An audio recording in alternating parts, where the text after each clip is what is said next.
Assalamualaikum warahmatullahi wabarakatuh. Selamat pagi anak-anak sekalian, kelas 8, khususnya kelas 8-10. Alhamdulillah, pada pagi hari ini kita dapat berjumpa kembali dalam pembelajaran dari rumah atau pembelajaran jarak jauh.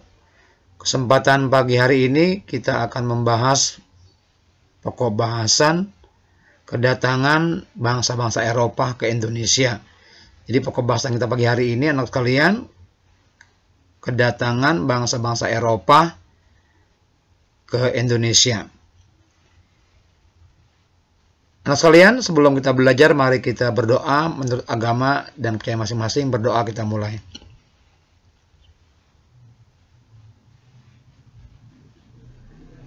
Sekian anak sekalian doanya. Kita mulai masuk, yaitu kedatangan bangsa-bangsa Eropa ke Indonesia. Kita awali proses masuknya bangsa-bangsa Eropa ke Indonesia. Perhatikan anak sekalian ya.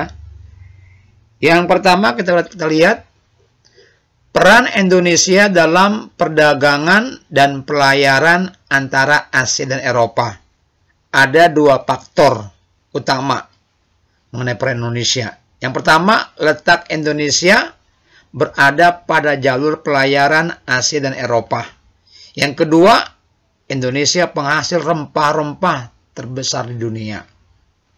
Ini dua faktor utama peran Indonesia dalam perdagangan dan pelayaran antara Asia dan Eropa pada waktu itu. Lanjut anak sekalian ya. Kita lanjut. Latar belakangnya apa? Kenapa kok orang Eropa itu bisa menjelajah ke Indonesia? Itu sebabnya, latar belakangnya, jatuhnya kota Konstantinopel, ibu kota kerajaan Romawi Timur, ke tangan Turki Utsmani pada tahun 1453. Kemudian bangsa Turki menutup Konstantinopel untuk orang Eropa. Akibatnya di Eropa terjadi kelangkaan rempah-rempah. Maka orang Eropa mulai mencari negeri asal rempah-rempah itu dari mana. Mulailah bangsa Eropa itu mengembara. Tujuan kedatangan bangsa Eropa ke Indonesia itu ada istilah namanya 3G. Di tujuan kedatangan bangsa Eropa ke Indonesia itu ada namanya 3G. G yang pertama, God, mencari kekayaan. Itu mengumpulkan, menguasai rempah-rempah sebanyak-banyaknya. Yang kedua, glory, mencari kejayaan. Itu akan menjajah semua negara yang didatangi.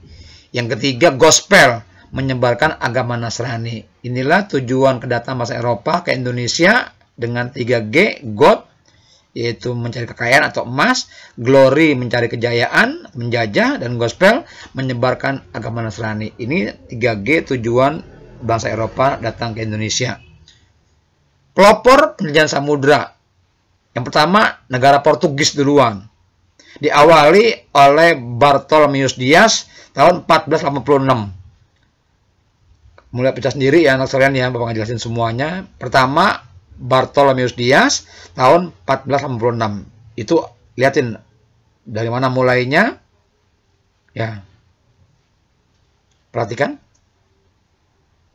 Kita lanjut anak kalian. Yang kedua masih Portugis, Vasco da Gama tahun 1498. Perhatikan juga tuh dari Lisabon ke arah selatan terus sampai ke Calicut, India. Yang ketiga, anak sekalian, Alfonso de Albuquerque. Yang ketiga, ini dari masih Portugis, Alfonso de Albuquerque. Dia berhasil menaklukkan Malaka tahun 1511. Kemudian Maluku jatuh ke tangan Portugis 1512. Ini Alfonso de Albuquerque. Kemudian Spanyol. Yang pertama, ya Christopus Columbus 1492. Ya, perhatikan rekonstruksinya itu awalnya dari mana dan akhirnya sampai ke India.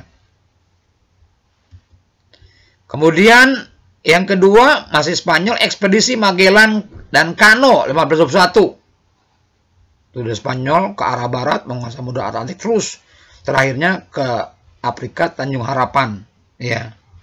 Dan Afrika Tanjung Harapan masuk ke Maluku, ya.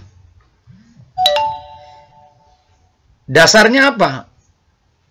Ya, landasan yang dipakai penjelajahan samudra oleh orang Eropa, perjanjian Tordesillas dari Paus Alexander IV 6 yang pembagian wilayah arah penjelajahan samudra diatur Portugis ke arah timur, Spanyol ke arah barat. Akibatnya bertemu Portugis dan Spanyol di Maluku, maka muncul perjanjian Saragossa 1526 yang isinya pembagian wilayah operasional perdagangan Portugis di Maluku, sedangkan Spanyol di Filipina. Ini pembagian dalam perjanjian Saragossa antara Portugis dengan Spanyol, anak-anak sekalian. Kita lanjut. Nah, yang ketiga, bangsa Belanda. Jadi Portugis, Spanyol, dan Belanda. Ya, jalur perjalanan Belanda tidak sama dengan Portugis karena ada petunjuk jalan dari John Huygens van Lieshoten, mantan pelaut Belanda yang bekerja kepada Portugis. Yang pertama, lewat petunjuk dia, Cornelis de Houtman tahun 1999 menempuh perjalanan ke Tanjung Harapan. Yang terakhir itu dia bersikap kasar dan sombong, maka ditolak di Banten. Yang kedua, Jacob van Eyck, ya.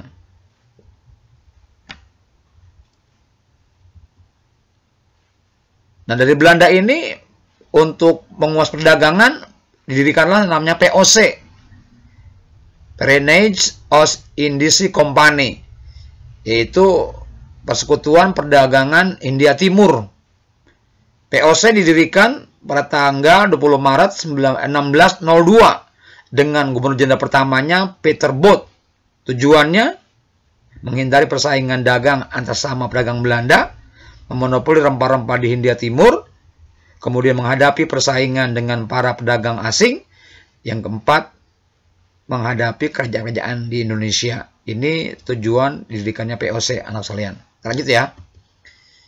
POC mempunyai hak oktroy, hak paten yang diberikan pemerintah kerajaan Belanda kepada POC. Isinya ini, ada 7 hak. Antara lain, hak untuk memerintah negeri jajahan. Yang ketujuhnya, hak untuk mengumumkan perang. Ya. Juga hak untuk merancang perjanjian. Ini ada 7 hak oktroy yang dimiliki oleh POC untuk berada di Indonesia atau menjajah di Indonesia. Kedatangan Indonesia pada masa pemerintahan Gubernur Jenderal Jan Peterson Kun 1690, POC memindahkan kantor dagang ke Jayakarta. Ya, ini ada beberapa alasan. Keadaan Indonesia pada masa pemerintahan Gubernur Jenderal Jan Peterson Kun tahun 1619, POC memindahkan kantor dagangnya dari ke Jayakarta. Ya, dengan alasan ya ini, yang nanti kemudian Jayakarta ini diganti namanya menjadi Batavia. Ya, maksudnya ya. Ini perlawanan rakyat Maluku itu, perhatikan anak sekalian. Lalu Aceh, juga Mataram, kemudian Banten, juga Makassar, ini perlawanan Indonesia kepada POC atau Belanda. Kata penyebab kebangkrutan POC, nanti karena terjadi perang koalisi antara Prancis dengan negara Eropa yang dimenang oleh Prancis, Belanda kalah, maka akhirnya POC itu bangkrut dengan sebab sebagai berikut. Tuh, korupsi yang merajalela di kalangan pegawai POC dan seterusnya, banyak tuh, ada 6 poin penyebab faktor kebangkrutan POC. POC dibubarkan. Nah sekalian, sebelum kita akhiri materi ini, kita tugas dulu. Nanti ada bagian kedua, kita lanjutkan kembali tentang kedatangan bangsa Eropa ke Indonesia ini. Nah sekalian, jawab tugas-tugas ini seperti biasa. Sampai sini saja PJJ kita pagi hari ini. Kita ucapkan Assalamualaikum warahmatullahi wabarakatuh.